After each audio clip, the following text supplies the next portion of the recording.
Salut, c'est Trado, content de vous retrouver pour la mise à jour de l'analyse technique de l'or, de l'argent et des platinoïdes. Je suis tellement content de vous retrouver aujourd'hui. Je ne sais pas pourquoi, mais j'ai simplement envie de célébrer avec vous ce moment clé où l'or et l'argent ont tous les deux battu des records historiques. Souvenez-vous, lorsqu'il y a, ça fait depuis 2008 que je fais des vidéos avec vous. Souvenez-vous de ces moments difficiles où vous et moi étions désespérés de voir les choses aussi évidentes pour nous ne pas se produire. Et il y a encore 3 ans, on était au creux de la vague et depuis, l'explosion en cours finalement nous donne raison. Et j'avais simplement envie de le célébrer avec vous. Si vous êtes ancien, vous savez très bien ce dont je parle. On va donc commencer par les actualités. Je vais faire une petite pause au milieu pour actualiser la stratégie d'accumulation rationnelle et voir comment on peut l'articuler avec les niveaux historiques que l'on a actuellement. À la fin, bien sûr, comme d'habitude, les graphes, les zones d'accumulation rationnelle et peut-être le commitment of traders. Pour l'instant, il n'est pas sorti. On verra au dernier moment si je suis capable de vous donner quelque chose. On va donc commencer, comme je l'ai dit, par les actualités. Et premier article, il y a vraiment du lourd en ce moment, c'est formidable. Premier article, c'est un auteur que je découvre en fait depuis quelques semaines et qui est vraiment pas mal du tout. Ça s'appelle le Flying Frisbee. Et il pose la question, 4000 dollars. Alors, 4000 dollars, c'est le début ou c'est la fin? C'est le terminus ou ce n'est que le point de départ?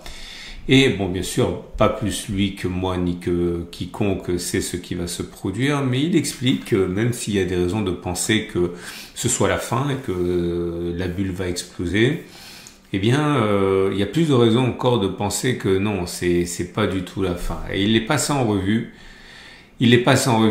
Et a commencé par le fait que l'argent institutionnel, donc clairement les gestionnaires de fonds, etc., ne sont pas encore véritablement remis de leur stupeur. Ils sont actuellement à 2% de leurs avoirs en or. Lorsque le marché a explosé et puis a corrigé lors de la précédente attaque haussière, dans les années 2010, etc., on était à 8% d'allocation. On a fait un pic en 2011 et puis derrière, chat échaudé craignant l'eau froide, l'or est rentré en déshérence, déserté par les institutionnels, et finalement on est toujours sur les mêmes niveaux. Ce sont même s'il y a des gros achats, et notamment des banques centrales, les institutionnels eux restent relativement circonspects. Et pour tous les départements en particulier, les ETF. Alors vous allez dire les ETF c'est pas de l'or, on a déjà parlé 50 000 fois. Oui, c'est vrai que c'est qu'un produit papier, mais il faut savoir que les ETF qui sont backés, adossés à de l'or, doivent acheter de l'or lorsqu'ils vendent des ETF. Il y a une proportion qui est non négligeable quand même d'ETF qui achètent de l'or, et plus on achète de l'ETF papier, de l'or papier, plus globalement les ETF doivent acheter de l'or. Il parle aussi, on reparlera un petit peu plus tard, de la révolution du 60-20-20. Vous connaissez tous Morgan Stanley qui est non seulement une banque des plus éminentes, mais le chef, le CIO a clairement dit publiquement qu'il fallait envisager d'abandonner le 60-40, c'est-à-dire 60% d'actions, 40% d'obligations. Ça fonctionne pas. Si on teste les rendements théoriques, il faut basculer sur un 60-20-20, et le dernier 20 se fait au détriment du 40, c'est-à-dire du gold, du gold et du silver. Enfin là, ils disent que gold, mais en vérité c'est gold et silver. Un élément très important, et je pense que je vais me fondre d'un approfondissement peut-être la prochaine fois. Ils disent que j'ai pas vécu celui de 71-80, mais par contre j'ai parfaitement vécu celui de 2001-2011. Ça dure pas 3 ans, ça dure pas 3 ans un bull market sur l'or. Là, si ça s'arrêtait maintenant, ça ferait quoi? 3-4 ans Ça semble difficile à croire, hein. On en est à 3 ans. Je ne sais pas comment on date, hein, le début, mais en tout cas, on n'est ni à 9 ni à 10 ans de bull market, hein. Bon, là, le problème de la dette, on le sait, qui devient encore plus et plus que jamais incontrôlable. On le voit bien, d'ailleurs, nous en France, hein, le fait que la population commence à ne plus être allergique à l'idée d'une retraite par capitalisation, le fait que nous, Français, de plus en plus, on accepte l'idée que c'est insoutenable et qu'il faut faire quelque chose, montre bien qu'il y a conscience de l'aggravation des dettes publiques mondiales. Et ça inquiète et ça entraîne une hausse de l'or. Et puis bon, le fait que les banques centrales remonétisent l'or. Bon accès. Retrouvez tous les articles dont je parle sur mon site, vous avez un lien en dessous de la vidéo. Donc deuxième article que j'ai trouvé qui est intéressant, mais c'est le même justement. On parle encore de Morgan Stanley et de sa vision, hein, d'un portefeuille qui serait à 20% investi en silver et en or. Et c'est pas le plus, on va dire, gold friendly, si vous me permettez. Beaucoup voient une allocation qui va de 15 à 30%.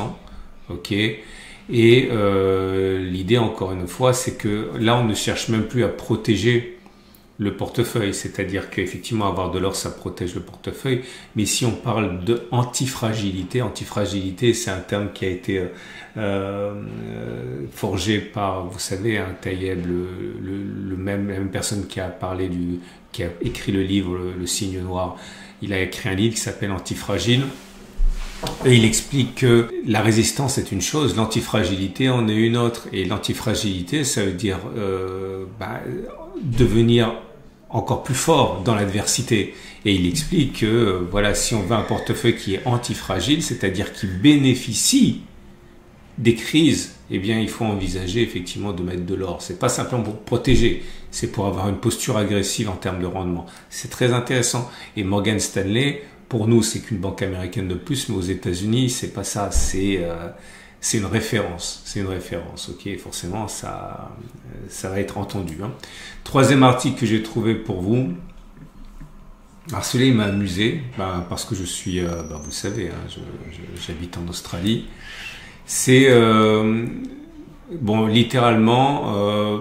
Pourquoi ces Australiens se jettent-ils sur de l'or physique, sur des lingots, etc. Et c'est marrant parce que à titre personnel, je ne le vis pas, ok, je ne le vois pas ça, mais comme quoi, hein, il y a une véritable ruée vers l'or sur beaucoup de villes, et la raison c'est comme en France, comme aux États-Unis, c'est une défiance. Par rapport au système bancaire, par rapport aux médias, par rapport au gouvernement, par rapport à tout un ensemble de choses qui sont globalement institutionnalisées et dont beaucoup de gens ne veulent plus. Et on retrouve les mêmes arguments, hein, c'est-à-dire des élites qui sont corrompues, etc., etc. Et on découvre donc que en Australie, comme en France, comme en Europe, eh bien, c'est lancé. Alors, ce qui est très intéressant, c'est que l'Australie produit énormément d'or. Donc, il n'y a pas ce sentiment peut-être que c'est un peu frelaté ce que je dis, mais quand même, voilà. Quand vous faites pousser des concombres, vous n'êtes pas non plus dans le FOMO, hein, quand on parle de concombre. L'Australie produit de l'or, mais ça n'empêche pas que les Australiens sont en pleine ruée, comme s'il n'y avait pas de lendemain, quoi, hein. Bref, intéressant, et tranche de vie aussi, hein. Et dernier article, alors celui-là, je reviens là-dessus parce que vous m'avez interpellé, vous avez beaucoup aimé cette histoire de silver sur des niveaux records la dernière fois, et je vous avais expliqué que dire que on risque de s'effondrer parce qu'on approche la barre fatidique des $50, comme lors des années 80 avec les frères Hunt qui ont tenté de cornériser, ça se dit pas, je sais plus comment on dit, d'assécher l'offre en achetant tout l'argent disponible. Comme en 2011, lorsqu'on est arrivé à la fin du QE, eh bien, ça s'est effondré. Et là, on se dit, ça risque de s'effondrer. Et ce que cet article reprend, c'est que non, c'est pas vrai, parce que, comme je disais la dernière fois, il faut comparer des choses qui sont comparables. Et l'idée, c'est que si on tient compte de l'inflation, $50 aujourd'hui, c'est que dalle par rapport à $50 des années 80. C'est même que dalle par rapport à il y a 14 ans avec le pic de 2011. Et en fait, pour arriver au même niveau de bulle, entre guillemets, il faudrait aller taper sur du 199, bon, pour pas dire du 200$ ou du 72$ en 2011. C'est ça en valeur réelle. Et là, en valeur réelle d'aujourd'hui, on est à 40, bon, c'est un peu plus, on est à 50 maintenant puisqu'on a établi un record, mais voilà, on pourrait encore monter quasiment de 20%, de 50% quasiment pour aller chercher le niveau de 2011. Il faudrait faire x4 pour aller chercher le niveau en termes réels de 1980. Donc tout ça pour dire, oui, ça peut baisser, ça peut s'effondrer, mais c'est pas à cause de la valeur réelle du silver. Ok, voilà. Si vous avez envie d'acheter de l'or et de l'argent, passez par mon partenaire au coffre Veracash si vous le désirez. Il y a des pièces des 200$. Vous pouvez acheter également avec Veracash qui vous permet d'acheter de l'or et de l'argent et de pouvoir le mettre sur une carte Mastercard. Comme ça, si vous croyez vraiment à l'or et à l'argent, si vous pensez que ça va faire x2, x3, eh bien vous, derrière, vous pouvez dépenser. C'est pas bloqué dans un trou. Ok, vous pouvez utiliser directement. Vous avez un lien en dessous de la vidéo. Ce sont des sponsors. Donc, si vous cliquez sur le lien, naturellement, c'est bon pour moi parce que, je le répète, ce sont des sponsors. On passe aux zones d'accumulation rationnelle. On va maintenant parler d'accumulation. Alors c'est très important ce que je vais vous dire parce que je vais faire écho ici à des questions qu'on m'a posées et je vais pas tourner autour du pot. Hein. La question est la suivante, ça s'envole. Est-ce qu'il faut continuer à faire de l'accumulation rationnelle ou il faut faire que de la DCA? Ça va être un petit peu long. Si vous êtes des habitués, vous me le pardonnerez. Si vous êtes nouveau, écoutez bien parce que ça va jouer pour vous. Hein. La question, c'est que lorsque les cours explosent à la hausse, peut-on encore continuer d'avoir une politique mixte d'accumulation comme celle que je encourage à considérer? C'est-à-dire que si vous êtes des habitués du format, vous savez que je dis toujours il faut avoir un format mixte, l'accumulation à intervalles réguliers, c'est ce qu'on appelle la DCA. Hein, donc clairement tous les 15 du mois, tous les premiers, tous les 7, vous investissez le même montant ou la même quantité, bref, à intervalles réguliers. Boum, boum, boum, boum, boum. Et je dis depuis je sais pas combien de temps qu'il faut garder une portion pour faire de l'accumulation rationnelle. C'est-à-dire acheter pendant les soldes, c'est-à-dire profiter des baisses pour augmenter votre exposition et acheter encore plus pendant que ça baisse pour pour battre le marché. Et la proportion, après c'est vous qui voyez, ça peut être 90-10, ça peut être 80-20, ça peut être 50-50, ça peut être 40-60, c'est vous qui voyez.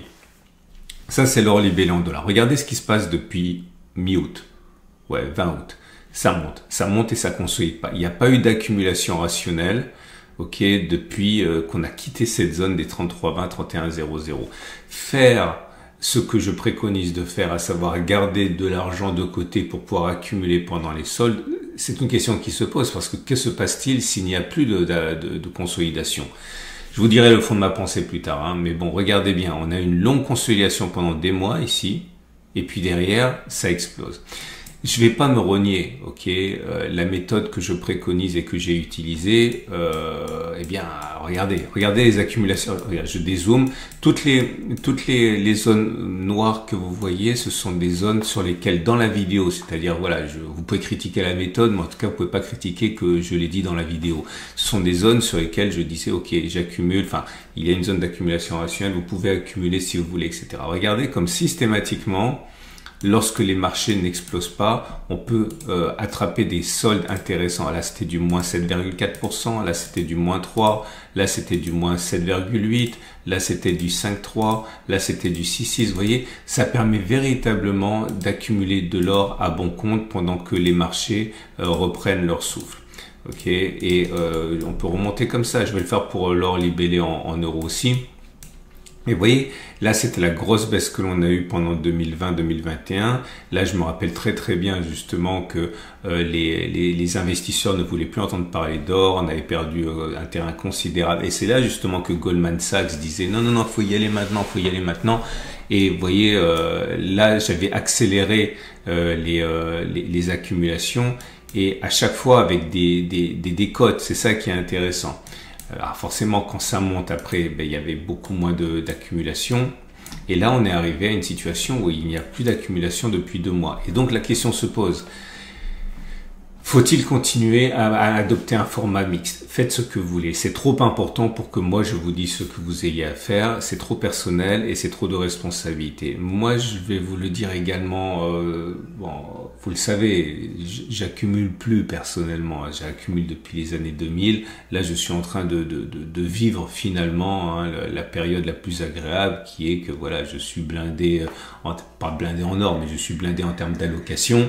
J'ai exactement. Je vous parlerai un jour de combien j'ai d'or, ok, mais je ne veux pas troubler le débat, mais je vous dirai en pourcentage combien j'ai d'or. Mais voilà, moi je suis déjà au taquet de mon allocation, je ne vais pas acheter de l'or au-delà d'un certain pourcentage, donc moi je ne fais plus rien. Ce qui est sûr, c'est que si j'étais en phase d'accumulation, je continuerai à faire un format mixte. Alors attention, il ne s'agit pas de faire du 50-50 parce que là le risque est trop important.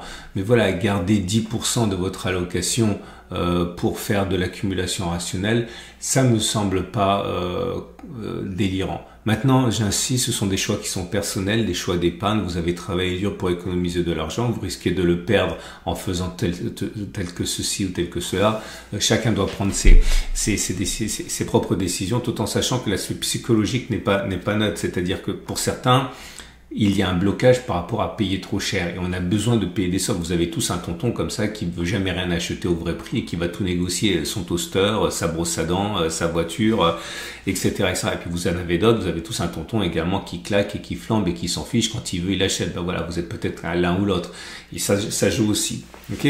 En tout cas, faites votre choix. Moi je ne renie absolument pas la méthode. Ok, parce que regardez encore une fois, regardez comme on a accumulé à fond pendant les baisses. Ça c'est la preuve que ça a une légitimité jusqu'à un certain temps. Et peut-être que le certain temps, c'est maintenant en fait. Je sais pas.